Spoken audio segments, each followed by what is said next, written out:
So what if the secret to understanding, well, everything, from the Big Bang to our own societies, wasn't hiding in some super collider or ancient text, but was actually waiting for us on a dinner plate? I know, it sounds a little out there, but that's exactly the huge idea we're digging into today. Just picture this, a theoretical physicist sitting in a bustling food stall in Kuala Lumpur. He's just eating a simple salad and then, bam, it hits him. This humble dish holds a pattern, a blueprint for reality itself. And that single eureka moment, that's the origin of what we now call the Rojak theory.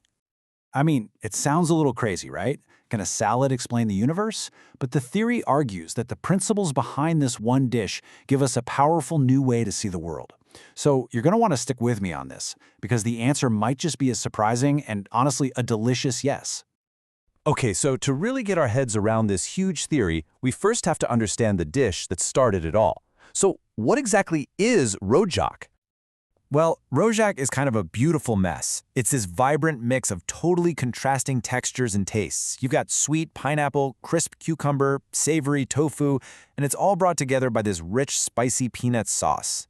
And it's no accident that its name literally translates to mixture. That simple word is our first big clue. And this, right here, gets to the absolute core of the idea. See, unlike a soup where everything just blends into one flavor, in Rojak, every single ingredient keeps its own identity. The pineapple is still pineapple, the cucumber is still cucumber, but together they create this incredible harmony that's way more than the sum of its parts. It is literally complexity theory you can eat. So how in the world do we get from a salad to a theory of everything? It all starts by breaking the dish down into three simple but really powerful pillars. Let's take a look at the anatomy of this idea. So here they are, the three core concepts. You've got bahan, which means the ingredients, sauce, the sauce, and pencampuran, the mixing. Let's break them down one by one. First up, we have bahan, the ingredients. These are the fundamental, diverse parts of any system you can think of. They could be the unique species in an ecosystem, all the different cultures in a society, or even just the atoms in a molecule. The key thing to remember here is that diversity is absolutely essential. It's something you want to preserve, not erase. Next, of course, is the sauce or the sauce. Now, this is the unifying principle that brings all those different ingredients together. What's crucial here is that it's not about forcing them all to be the same thing. It's about creating a common ground where they can interact. In physics, this sauce might be the fundamental laws of nature. In a society, it could be shared values or a legal system. It's the medium that makes connection possible. And finally, we have pencampuran, the mixing. This is the dynamic, active process of interaction, and it is the true engine of creation. It's evolution in biology, it's creative collaboration in a team, it's the nuclear fusion happening inside a star. This is the magic step where the ingredients and the sauce combine to create something totally new, and often completely unpredictable. So now we've got our three pillars: ingredients, sauce, and mixing. We have a recipe. And according to this theory, it's a recipe that doesn't just work in a food stall. It scales all the way up to explain the entire universe itself. Okay, let's apply this to the cosmos. The ingredients are the fundamental particles, things like quarks and leptons, created in the first flicker of time. The sauce is made up of the four fundamental forces: gravity, electromagnetism, and the nuclear forces that decide how they all interact. And the mixing? Well, that was the Big Bang, the ultimate cosmic event.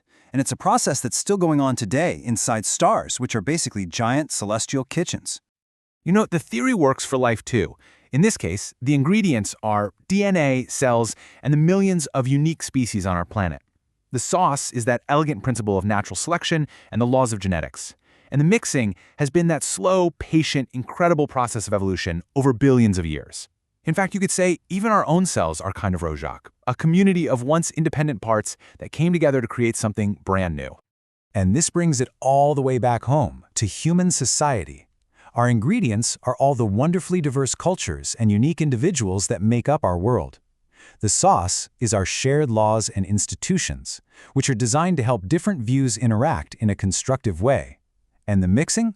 Well, that's every debate, every collaboration, and every act of cultural exchange that pushes us forward. Okay, so this is where the theory becomes so much more than just a cool thought experiment. It's not just about the cosmos, it's a practical philosophy for how we can live our lives and build better systems, from our communities right down to ourselves. You know, this approach is completely different from other models of society we hear about. Think of the melting pot, where the goal is to erase differences. Or the mosaic, where different groups live side by side but never really interact.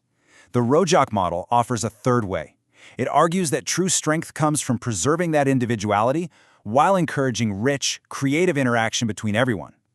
And this even applies to us personally. Think about it. You're not just one thing. You are a complex, amazing mixture of your professional self, your family roles, your hobbies, your passions, your dreams. Living the Rojak way means we should embrace all that internal diversity, instead of trying to squeeze ourselves into one single neat little label. And this leads to a really powerful shift in how we think about our role in the world. It doesn't matter if you're a CEO, a parent, a teacher, or just a friend. Your job isn't to control the ingredients. It's to be a master chef, to create the right sauce and get the mixing started so that everyone can contribute their unique flavor and create something wonderful together. And that brings us to our final thought. The universe is just one giant, ongoing Rojak, constantly mixing, constantly creating. And every single one of us is a unique ingredient with something special to contribute. So the ultimate question isn't just about what the universe is made of, but what part you're going to play. What unique ingredient will you add to the great cosmic recipe?